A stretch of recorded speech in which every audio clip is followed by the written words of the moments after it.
78 yang dikeluarkan pada tahun 2015. Betul kawan-kawan? Bahkan di semua wilayah pekerjaan memaksakan adanya Undang-Undang Ciptaker masuk ke dalam PKB. Kita serikat buruh, di mana perusahaan-perusahaan yang ada serikat buruhnya tidak akan menerima yang namanya Undang-Undang Ciptaker masuk PKB.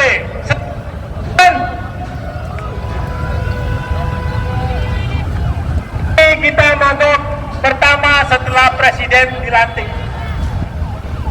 Kita minta semua lembaga negara berfungsi semaksimal mungkin.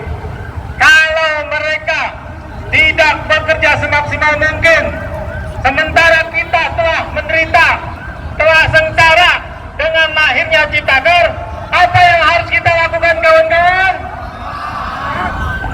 Cuma satu kata, melawan. Melawan, supaya Tuhan memanggil kita. Sepakat kawan-kawan? Yang sepakat angkat tangan. Yang sepakat angkat tangan. Teriakan hidup buruh. Hidup buruh. Nah, jadi kita di sini sebagai pimpinan buruh tidak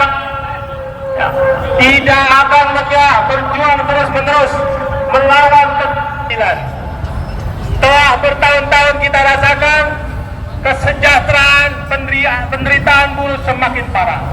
Oleh karena itu, kita telah sepakat bahwa nanti di bulan November kita akan melakukan apa kawan-kawan?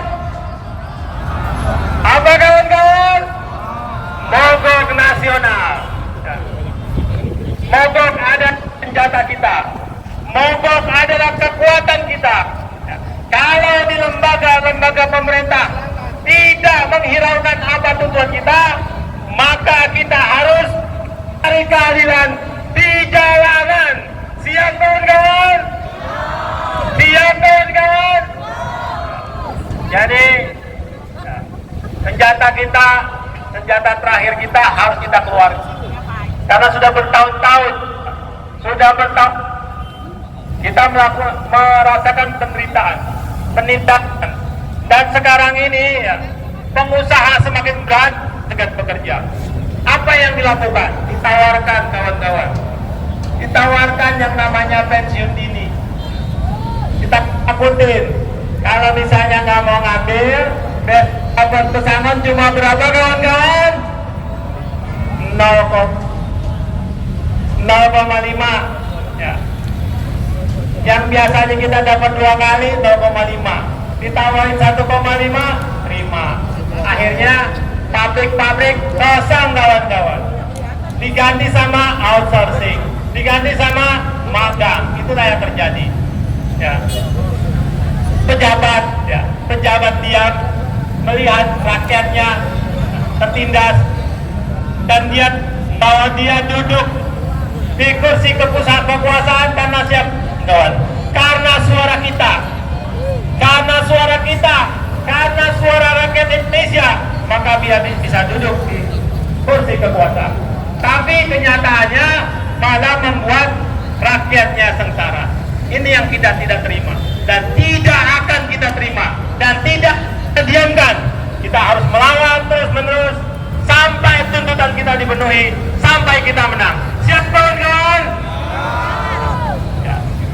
Jadi mogok-mogok di perusahaan ya, mulai bulan-bulan ke depan akan kita lakukan, terutama apabila ada perusahaan yang mau memasukkan PKB, yang memasukkan undang-undang Ciptaker ke PKB, yang mengganti kawan permanennya menjadi kontrak, yang mengganti kawan permanennya menjadi outsourcing, yang mengganti kawan-kawan kita menjadi magang. Itu tidak akan kita diamkan ya. Bahkan nanti setelah tanggal 24 ya, sampai akhir Oktober kita akan demo terus-menerus di kantor-kantor bupati, di kantor-kantor pengawas ya. Kita akan demo ya. Kita akan dukung, kita minta Ciptaker ya. Jadi kawan-kawan, sekali lagi, kekuatan kita hanya mau kita pemandu. Dan apabila ada perusahaan-perusahaan yang belum ada serikat pekerjanya, harus kita ajak untuk mogok nasional. Bagaimana caranya kawan-kawan biar mereka ikut? Sudah tahu belum? Biar mereka ikut sudah tahu belum? Kan dia juga melakukan penderitaan akibat ciptaker. Ya. Sudah tahu caranya? Nanti setelah zuhur kita kasih tahu bagaimana mereka semua yang belum bersikat harus ikut. Harus ikut melumpuhkan roda perekonomian Indonesia. Siap kawan-kawan? Hidup buruh! Hidup buruh! Hidup buruh! Rakyat Indonesia sejahtera, gitu ya. Rakyat Indonesia! Rakyat Indonesia! Rakyat Indonesia! Karena kemarin saya dengar ya, dari pidatonya Presiden kita sangat mengembirakan kita. Bangsa yang merdeka ini rakyatnya harus merdeka. Betul kawan-kawan? Ya. Harus bebas dari ketakutan. Yang pertama dibilang hak bebas dari ketakutan. Jadi kita kawan-kawan di bawah bendera Serikat Pekerja tidak boleh takut. Betul kawan-kawan? Karena apa? Mogok adalah hak kita, dijamin oleh konstitusi.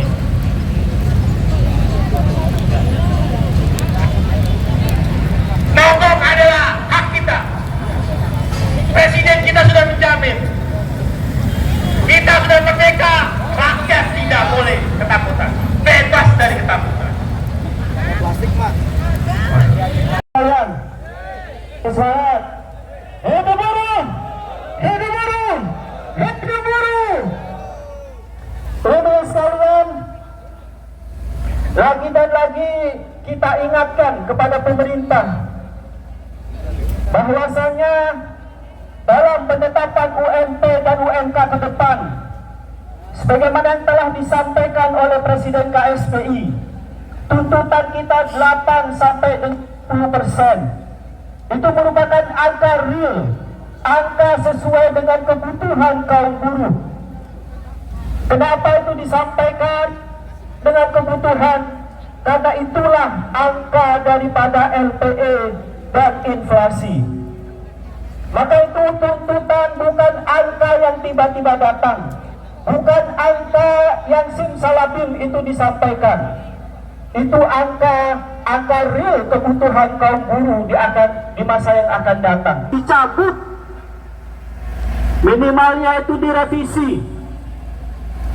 Kalau PP 51 susah untuk direvisi, PP 51 susah untuk dicabut, tinggal tetapkan saja UMP UMK sebesar 8 sampai 10% selesai.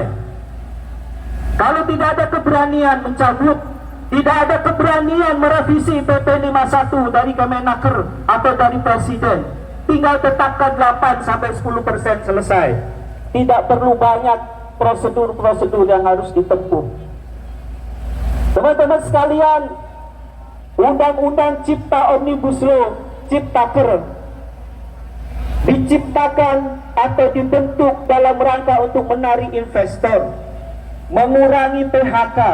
Ternyata faktanya Undang-Undang Omnibus Law pun tidak bisa menjawab persoalan ketenagakerjaan di Indonesia. Maka teman-teman sekalian, pada kesempatan ini kita sampaikan kepada pemerintah, cabut Omnibus Law. Kita sampaikan juga kepada MK supaya tuntutan kita material dikabulkan. Dan yang kedua, kita meminta kepada Presiden melalui Menteri Tenaga Kerja, tetapkan UMP, UMK sebesar 8 sampai 10%. Hari ini adalah aksi mengawali untuk aksi-aksi gelombang lanjutannya. Aksi ini, selepas aksi ini, kami instruksikan khususnya kepada anggota FSPMI, DPW se-Indonesia Raya, KC, PC, dan PUK se-Indonesia Raya untuk menjadwalkan aksi-aksi bergelombang di seluruh daerah, seluruh Indonesia. Dan ini harus dilakukan untuk menunjukkan kesungguhan kita kepada pemerintah bahwasanya tuntutan 8-10% ini tidak hanya tuntutan elit-elit, tapi ini memang kebutuhan di daerah. Maka kita harus mampu menggerakkan anggota-anggota kita sampai tingkat PUK, sampai tingkat daerah, bahwasanya tuntutan kita mengakar sampai bawah. Dari besok 25 sampai 31 Oktober akan kita keluarkan instruksi aksi bergelombang ke seluruh daerah Indonesia. Apabila sampai dengan 30 Oktober pemerintah tidak merespon aksi-aksi yang kita lakukan di daerah, maka kita akan konsolidasi, akan kita kuatkan rencana kita untuk melakukan mogok nasional. Kita ingatkan kepada pemerintah pada kesempatan hari ini, tolong direspon secepatnya tuntutan kita 8-10% dan juga mencabut Omnibus Law. Apabila dalam waktu dekat penetapan upah UMP tidak direspon, maka mogok nasional itu tidak bisa kita hindari.